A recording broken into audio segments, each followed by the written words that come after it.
Bienvenidos, bienvenidas a este espacio de Insight Talento Humano. Este es un espacio que nosotros creamos desde el alma para ayudar a las empresas a transformarse en organizaciones conscientes, en espacios más humanos.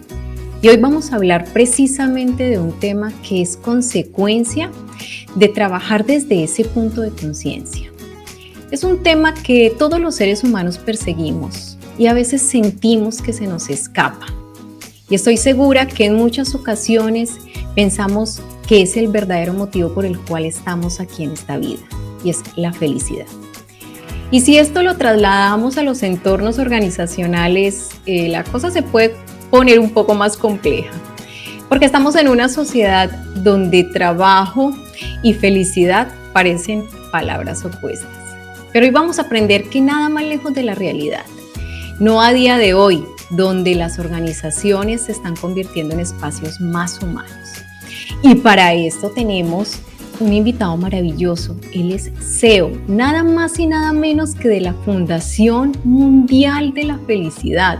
Adicional, él es abogado, él es empresario, es mentor personal, empresarial, es escritor y es profesor de felicidad.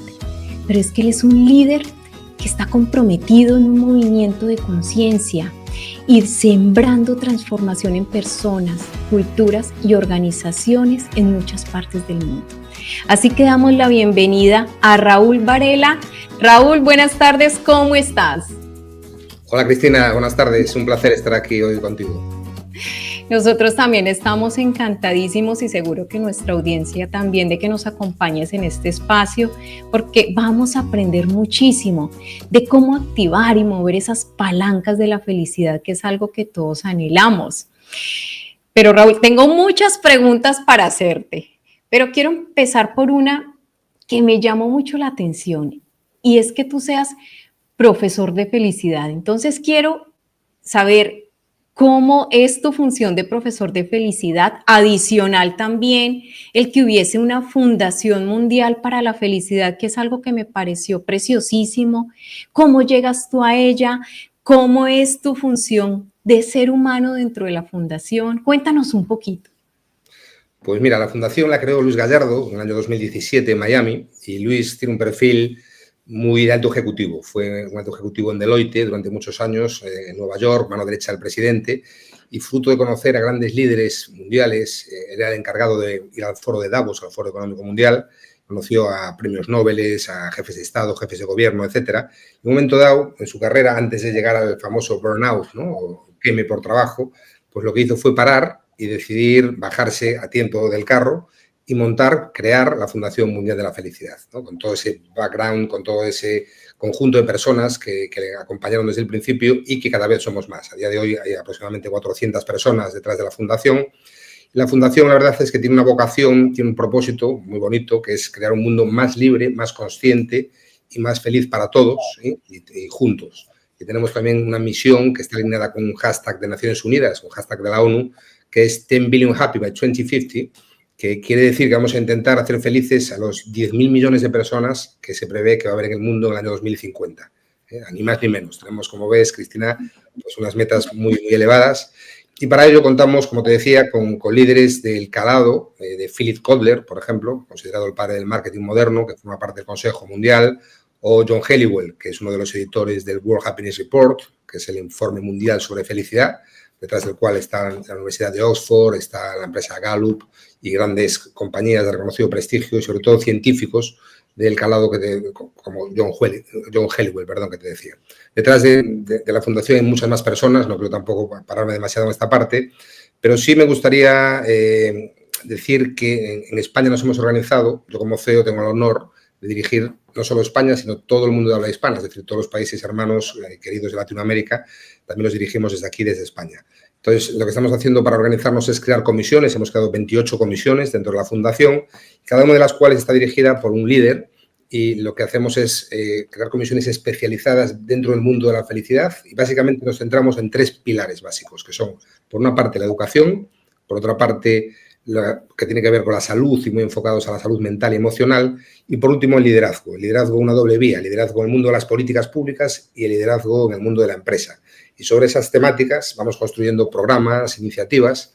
Los 3 más destacados yo diría que son la iniciativa de Colegios de Felicidad, que es una iniciativa preciosa alrededor del mundo para introducir cuestiones tan necesarias para nuestros pequeños y pequeñas como la inteligencia emocional, la gestión de emociones, la resiliencia, ¿no?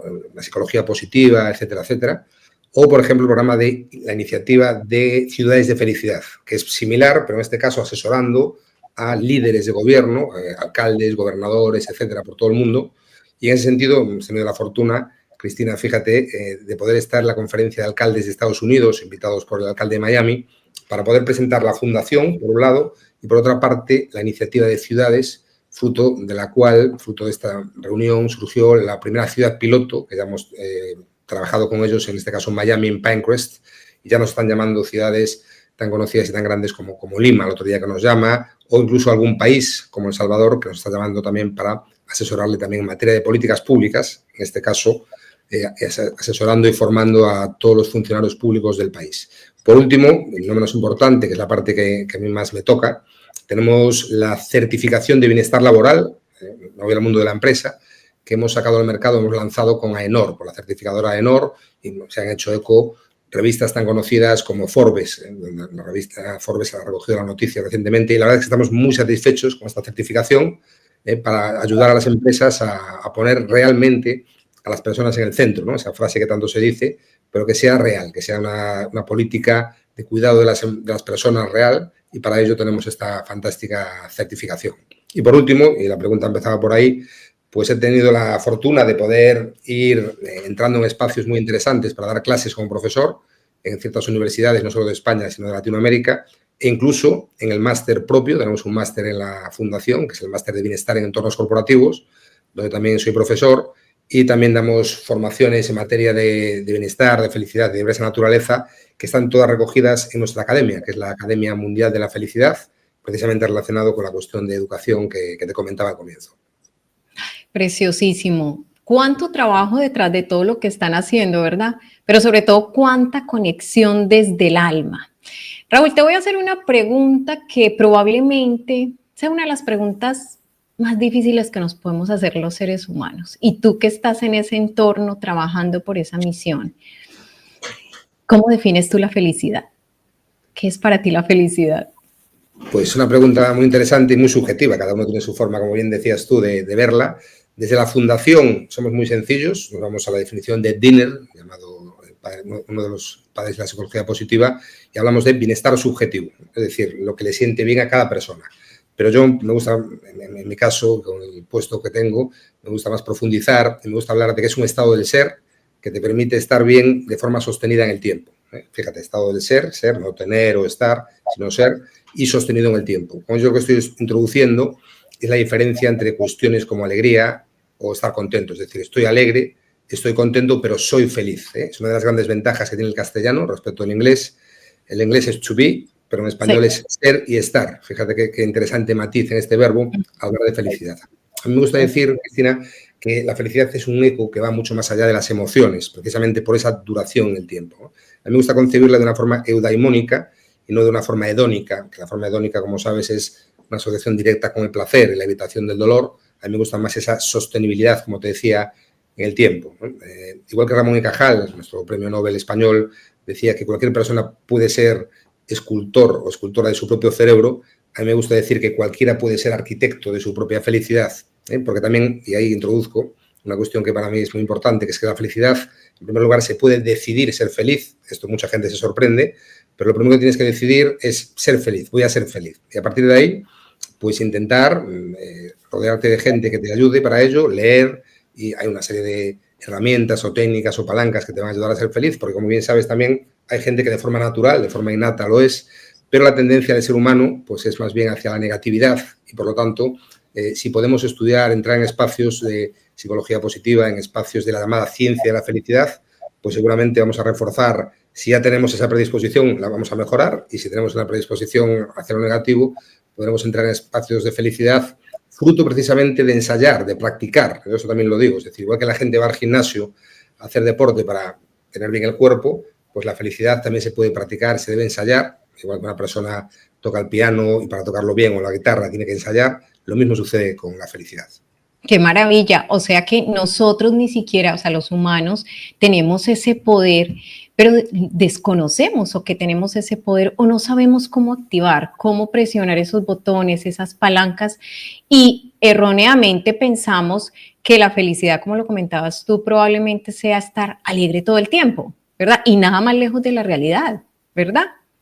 No es estar alegre y efusivo y eufórico todo el tiempo. Así es, así es. De hecho, forma parte de la felicidad un sentimiento como la tristeza. Es decir, podemos estar tristes o melancólicos o tener un mal día o varios malos días y eso es puede ser una persona feliz. Es decir, por eso insisto que asociar felicidad con alegría o con estar contento a mí no me convence. Es una felicidad demasiado pasajera, demasiado hedónica, le falta profundidad, le falta carga de fondo, ¿no? Exactamente, totalmente de acuerdo contigo.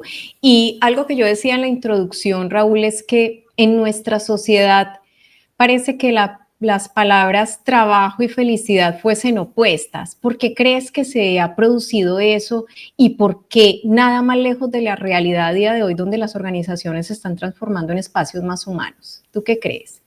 Vamos a ver, yo creo que hay una tendencia, como te decía antes, natural del ser humano hacia lo negativo, ¿no? Tenemos un sesgo de negatividad, un sesgo de protección, el cerebro tiene que estar alerta, ¿no? De forma año tras año, desde hace miles y miles de años.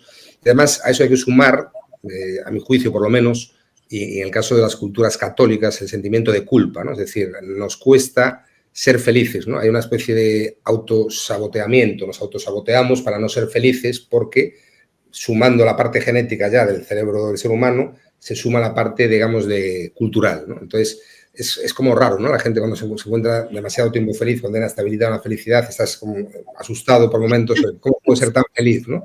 Entonces, tarde o temprano, te autosaboteas y dices, esto no puede ser, ¿no? Entonces, cuando realmente es una cuestión de creencias, una cuestión, aparte de la genética que te decía, de sesgo hacia la alerta o la negatividad, pero la cuestión cultural es una cuestión de aprendizajes erróneos, a mi entender, que han venido lastrándonos desde hace generaciones y que debemos sacudirnos de esos pensamientos relacionados, insisto, con la culpa, etcétera, etcétera, ¿no? Por lo tanto, partimos de una posición ya de desventaja inicial y a partir de ahí lo que hacemos es ir a trabajar, que en principio pues, está muy bien, ahora elabora, pero a la hora de la realidad sabemos que hay trabajos que son menos agradables que otros y hay que buscar espacios precisamente de bienestar, ¿no? En el área laboral.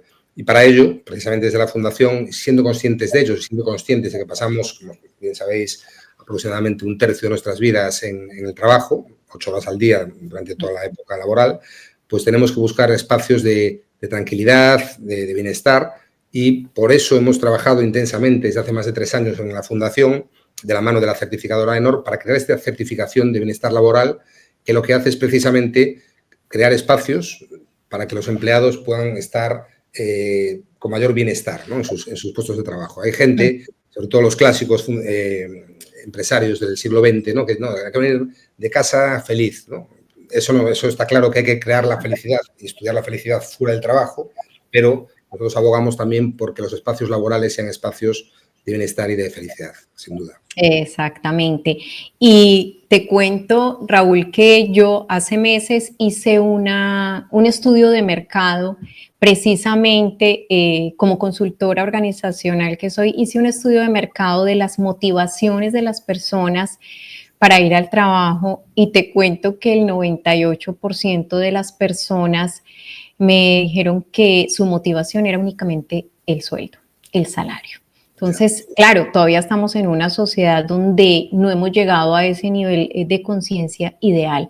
Pero ¿cómo pueden empezar las empresas? ¿Por dónde pueden empezar las organizaciones? Porque yo sé que todos los seres humanos queremos transformar eso. O sea, al fin y al cabo, como decimos, la vida es muy corta para no vivir felices.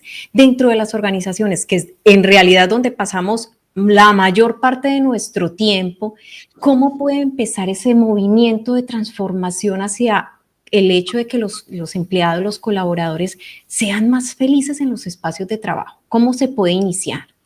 Pues yo os comentaría 5 claves, hay más, no cabe ninguna duda, pero hay 5 cuestiones que yo creo que son fundamentales. La primera la has dicho tú, si bien generalmente la gente es la única que dice, que es el salario, es decir, tiene que haber un salario digno, un salario justo y razonable.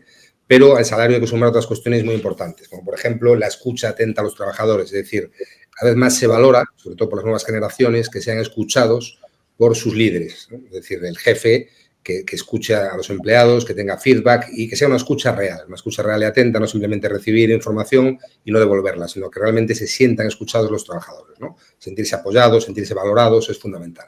En tercer lugar, yo creo que es muy importante el propósito. A día de hoy, cada vez más la gente considera que es fundamental que la empresa tenga un propósito y haya un sentimiento de pertenencia. Que empresas como, por ejemplo, donde yo vivo en La Coruña, en Galicia, hay dos paradigmas, a mi juicio, que son Inditex, el grupo Inditex, de Amancio Ortega, todo el emporio de Zara y todo el grupo empresarial de Zara y otras empresas.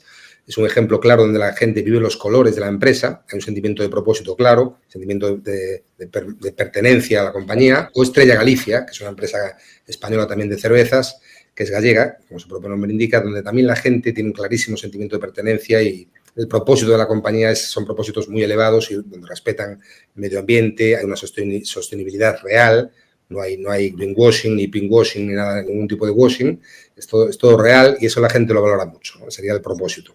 En cuarto lugar, yo creo que es muy importante a día de hoy a la gente dar la posibilidad de que se forme, ¿no? Que haya formación y promoción. La gente tiene que tener posibilidad de estar continuamente mejorando desde un punto de vista de formación y también teniendo la ilusión, que es algo muy importante, la felicidad, no solo el momento presente, que es fundamental, sino también tener una ilusión hacia el futuro y saber que es posible promocionar en la compañía. Es decir, que puedes empezar en un espacio y paulatinamente ir subiendo. Y por último, yo introduciría la palabra confianza como algo también fundamental, cada vez más importante, que la gente se sienta valorada y sobre todo, saber delegar, ¿eh? Una delegación real.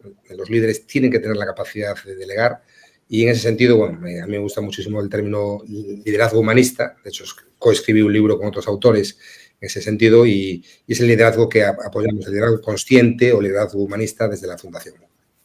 Preciosísimo ese término, liderazgo humanista. ¿Y tú qué crees, Raúl? ¿Qué papel desempeña la cultura organizacional en conseguir todo ese propósito que nos estás mencionando? ¿Cómo definirías tú la cultura organizacional y qué tan importante es? La cultura organizacional es fundamental y sobre todo relacionado con el propósito, ¿no? Que te decía, es decir, hay que tener líderes conscientes, líderes humanistas que realmente desde el ser se encarguen de llevar adelante todo lo que es la cultura de la compañía, de las compañías en general. Yo creo que eso es fundamental, Cristina, a mi entender. Exactamente. Te cuento de otro estudio de mercado también que hice, precisamente enfocado exclusivamente en los líderes, y el estudio arrojó la información que los líderes son ascendidos a sus cargos con una dimensión operativa brillante, pero muy poca o nula formación y competencias y habilidades en gestión humana. Entonces, ahí lo que tú dices, los líderes son promotores de todo este movimiento. ¿Tú crees que uno de las bases o de los pilares fundamentales para que una organización consiga es ser un entorno de bienestar y felicidad para las personas empieza por los líderes? Sí, yo creo que empieza por los líderes. De hecho, nosotros en la Fundación siempre trabajamos con una visión de arriba abajo. Nosotros entendemos que a los líderes en todo tipo de instituciones son los primeros que hay que formar en materia de bienestar, de felicidad, etcétera, etcétera. Y así lo hacemos. Fíjate, recientemente nos han llamado de la Comunidad Autónoma Balear, en este caso de la Consellería de Salud y Consumo, para que formásemos a todos los funcionarios públicos de los 7 hospitales que hay en la comunidad, en las Islas Baleares, ¿no? Entonces, nosotros en ese proceso de construcción determinamos que era fundamental empezar por los directores de los hospitales, o sea, los directores y los ejecutivos de los hospitales, para que si los líderes conocen perfectamente cuáles son las formas mejores para que el bienestar reine en los hospitales, que haya felicidad, etcétera, podrán trasladarlo hacia abajo. Ahora bien, si empezamos desde abajo va a ser muy difícil porque va a haber tapones en la parte superior de la organización que van a obturar, que van a impedir que se puedan desarrollar estas políticas de bienestar. Por lo tanto, sin duda alguna, es fundamental que sean los líderes. Si hay que elegir un orden, ojalá que pudiese ser todo el mundo a la vez, pero si hay que elegir, sin duda alguna, primero los líderes o, en el caso de los colegios, pues qué duda cabe que nosotros estamos formando también a profesores, antes que alumnos, que después también tienen que recibir formación, alumnos, padres, etcétera, pero los primeros deben ser los profesores para trasladar a las aulas precisamente ese liderazgo humanista, ese liderazgo consciente que propugnamos desde la Fundación. Exactamente, o sea, es fundamental y sobre todo en las organizaciones están los mandos intermedios y están los altos mandos, pero es que ese movimiento lo creamos todos, o sea, todos, absolutamente todos, y los altos mandos y los intermedios realmente son los promotores. Y es también importante, no sé cómo lo ves tú, que los líderes y los directivos sean conscientes de que esto es un proceso. Es decir, es un proceso de aprendizaje que va a ir siendo progresivo, pero que bajo mi experiencia y mi punto de vista hay dos cosas fundamentales, que es la paciencia y la constancia para uno poder ir viendo los resultados, ¿verdad? Por ejemplo, estos casos que tú nos has contado, ejemplares, han llegado a esos puntos, pero con un trabajo constante mantenido en el tiempo, ¿verdad? O que los casos de éxito que tú conoces, ¿cómo lo han logrado? O sea, ¿cómo lo han conseguido? Vamos a ver, tocabas de dar un par de claves fundamentales, que es la constancia y la paciencia, ¿no? Que son sinónimos, pero tienen pequeños matices. Yo tuve ocasión de compartir muchas veces espacio con Amancio Ortega, el presidente y fundador de Inditex, en el Club Financiero de La Coruña, donde yo era directivo, y la verdad es que muchas cosas que se dicen de él son leyendas urbanas, pero otras son verdad. En caso de Amancio, es un ejemplo muy paradigmático, lo que le llevó a construir el emporio Inditex desde la nada, desde una persona que no venía de familia de cuna, fue precisamente su pasión y su constancia. Yo introduciría también el término pasión. Es decir, hay que trabajar con pasión, los líderes tienen que tener una pasión interna que sepan transmitir a sus equipos, que de alguna manera les motive diariamente, y sin esa pasión, sin esa garra, es difícil llegar a espacios tan elevados como, por ejemplo, ha llegado Inditex y todo el equipo de Amancio Ortega. Otra de las cuestiones fundamentales que te comentaba era la parte de delegar. No solo delegar, sino también confiar de forma plena y crear equipos de personas que sean más inteligentes que tú o que sepan más que tú en determinados sectores. Eso también fue uno de los secretos del éxito de Amancio Ortega. Se supo rodear en cada momento de las mejores personas, las mejores mentes brillantes de diferentes partes del mundo para poder crear todo lo que creó. Por eso me gustaría introducir también estos matices en esta parte de la conversación. En estos días escuché una líder que dijo algo que me encantó. O sea, ella, la mujer es una súper experta, es una crack en el área de gestión humana, pero dijo algo tan bonito. Ella dijo, en realidad aprendí a ser líder cuando me di cuenta que yo no me las sabía todas y cuando apelé a dos superpoderes, y eso me encantó. Me dijo, la humildad y la vulnerabilidad. Y eran superpoderes que antes eran impensables en un líder. Y a día de hoy, en realidad, es lo que realmente nos va a hacer a los líderes más humanos. O sea, mostrar el ser humano que hay detrás del rol, que hay detrás del cargo, ¿verdad? Y hacia allá yo creo que se dirigen las organizaciones del futuro. ¿Tú cómo te imaginas esas organizaciones del futuro que ya están pasando desde ahora, pero tú cómo te las imaginas? Bueno, pues las imagino con esos líderes humanistas que estamos comentando. Precisamente, fíjate, acabas de introducir la humildad, que viene del latín humus, humanismo, humildad, tienen toda la misma raíz, que es tierra, vienen de la tierra, o sea, pies en el suelo. Yo siempre hablo de la humildad y siempre hablo de los pies en el suelo. No olvidemos nunca nuestros orígenes, siempre respetemos a todas las personas, sean de la condición que sean. Es decir, es fundamental también el respeto, la diversidad. Me gustaría ver líderes que la diversidad esté siempre presente, que haya gente de todos los colores, de todas las razas, todas las religiones, respetándose. Para mí eso es fundamental también en el liderazgo humanista. Y bueno, yo creo que a día de hoy también es muy importante algo que es planear, no planificar. Yo diría que planificar, con todos los respetos, lo hace cualquiera, pero planear no. Ese piloto de avión que cuando se queda sin motores sabe con calma y desde la calma y la paciencia aterrizar sin motores por medio del planeo el avión sin que suceda nada, que ha sucedido, como bien sabes, en diversos acontecimientos históricos, pues ese es el líder también del siglo XXI, es humanista del siglo XXI, que digo yo siempre, ¿no? Es decir, la necesidad de saber planear, ¿no? Que venga una pandemia y que haya tranquilidad, que sepamos gestionar, que haya un huracán, un volcán, que haya lo que haya siempre una consciencia y una capacidad de planear, más allá, insisto, de planificar. Porque para mí planificar pues eso, si es un experto financiero, un experto en management, me gusta más la relación de la planificación con el management, pero el liderazgo a mí me gusta más asociarlo con el planear. Excelente. Además que los líderes a día de hoy, los líderes humanistas, los líderes conscientes, saben que ellos no esperan que los colaboradores les sirvan, sino que son ellos quienes están al servicio de los colaboradores. Bueno, Raúl, voy a cambiar un poco el tema porque hay algo de lo que quiero hablar y no quiero que se nos acabe el tiempo sin hablar antes de tu libro. Tú escribiste un libro que se llama ¿Quién estuviera aquí en este momento? Piensa y actúa para ser más feliz en la vida. Yo quiero que nos cuentes de qué habla el libro, qué significa para ti y desde dónde nace ese libro, porque el título es muy profundo. Pues mira, ese libro nace en primer lugar, de una necesidad que tenía yo de escribir un libro, ¿no? Por la frase clásica de que en la vida pues hay que tener un hijo, una hija y escribir un libro. Y había otra cosa más que no me acuerdo. ¿Cuál era otra? ¿Te acuerdas tú? Había tres. Sembrar un árbol. Eso es, sembrar un árbol, el hijo y el libro. Entonces, he sembrado muchos árboles a lo largo de mi vida. He tenido 4 hijos y el libro me faltaba. Entonces, a mí me gusta mucho escribir. Yo escribo cotidianamente artículos, posts, etcétera. Pero me faltaba un libro, ¿no? Entonces, había escrito un libro en coautoría, pero quería mi propio libro. Y además, como tenemos una editorial propia en la fundación, que es la World Happiness Press, la editorial mundial de la felicidad, pues dije, oye, voy a dar ejemplo como CEO y voy a escribir en nuestra editorial, ¿no? Entonces, lo que hice fue escribir un libro en nuestra editorial que tenía un trasfondo, para mí también muy importante, que era un recordatorio desde el cariño a mi hijita Eva, que se murió cuando tenía 4 años. Y entonces tenía la necesidad de hablar de felicidad y ayudando también a muchas personas que han perdido a seres queridos, dar voz a muchísimas gentes del mundo que no saben cómo afrontar situaciones tan luctuosas como es perder un hijo.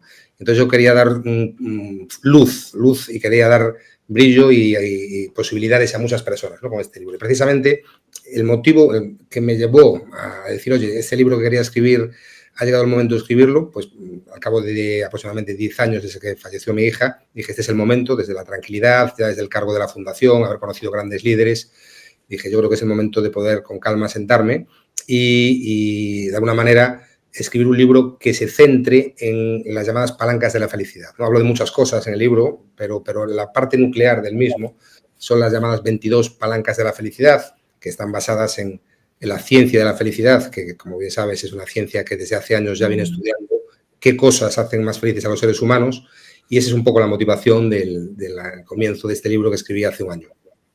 Precioso, muy, muy bonito. De hecho, vamos a dejarlo en los comentarios, en la cajita de información de nuestro YouTube para las personas que quieran adquirirlo porque está en Amazon. Raúl, te quiero preguntar algo. Hablas de las palancas de la felicidad, son 22. Si tuvieses que decirle a nuestra audiencia 3 palancas de la felicidad, ¿cuáles les dirías? Bueno, yo la primera palanca que diría, que creo que es muy importante, es dar. Es decir, os diría que deis.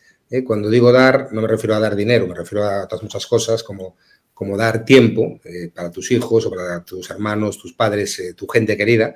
Yo creo que es muy importante dar. Si os fijáis, cuando le dais un regalo a un amigo o una amiga, pues la cara de satisfacción, si le gusta lo que recibes, es maravilloso, ¿no? Ese sentimiento de placer que recibe alguien, cuando recibe alguien un regalo es fantástico. Tan es así, Cristina, que hay estudios científicos que demuestran claramente que si se le da dinero a 2 personas y una lo usa para sí mismo y otro para regalar algo, es mucho más feliz, se activan más las partes del cerebro asociadas con la felicidad en la persona que utiliza el dinero para comprar algo para otra persona, para dar en definitiva, ¿no?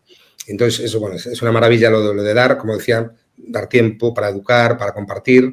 Incluso hay dentro de dar, la parte de donar es fundamental, no solo donar dinero, sino donar órganos. Y yo lo comento en el libro, es decir, cuando falleció mi hija, una de las cosas que hicimos fue donar sus órganos y el sentimiento de felicidad que te puede aportar saber que niños que se iban a morir porque tenían malos riñones o el hígado, corazón, etcétera, pudieron seguir viviendo fruto de la donación de los órganos de mi hija, pues es una sensación de infinita felicidad y además que se mantiene durante mucho tiempo viva, ¿no? Porque precisamente es gente que va a estar viva durante mucho tiempo merced a los órganos, en este caso de mi hija, pero bueno, cualquier tipo de donación, yo creo que es un ejemplo muy claro de dar. Por lo tanto, la primera palanca que yo subrayaría es dar.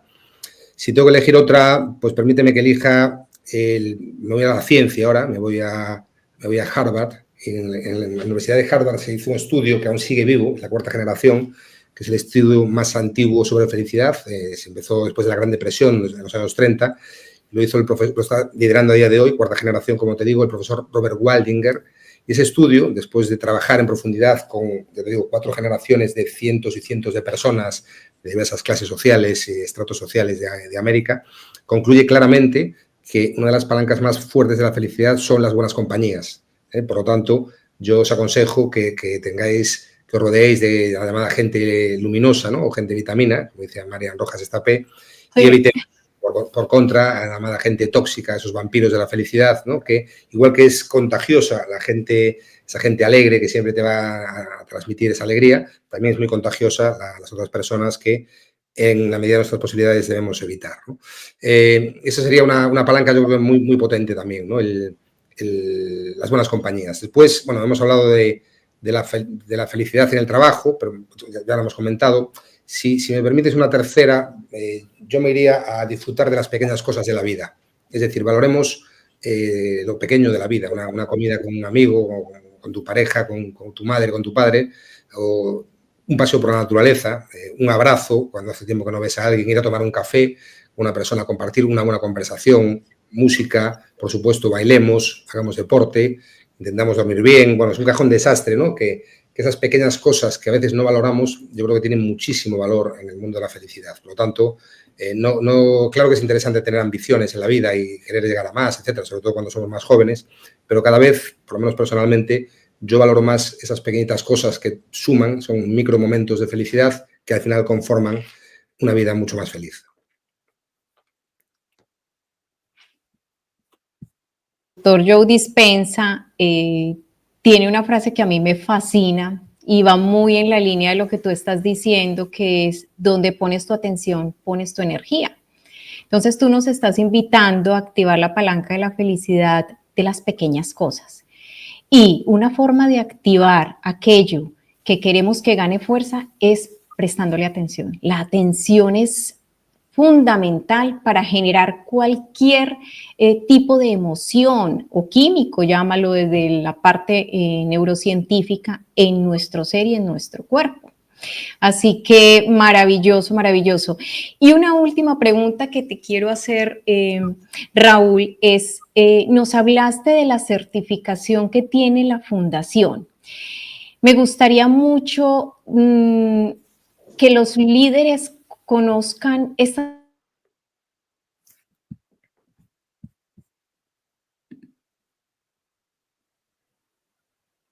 un poco la cámara.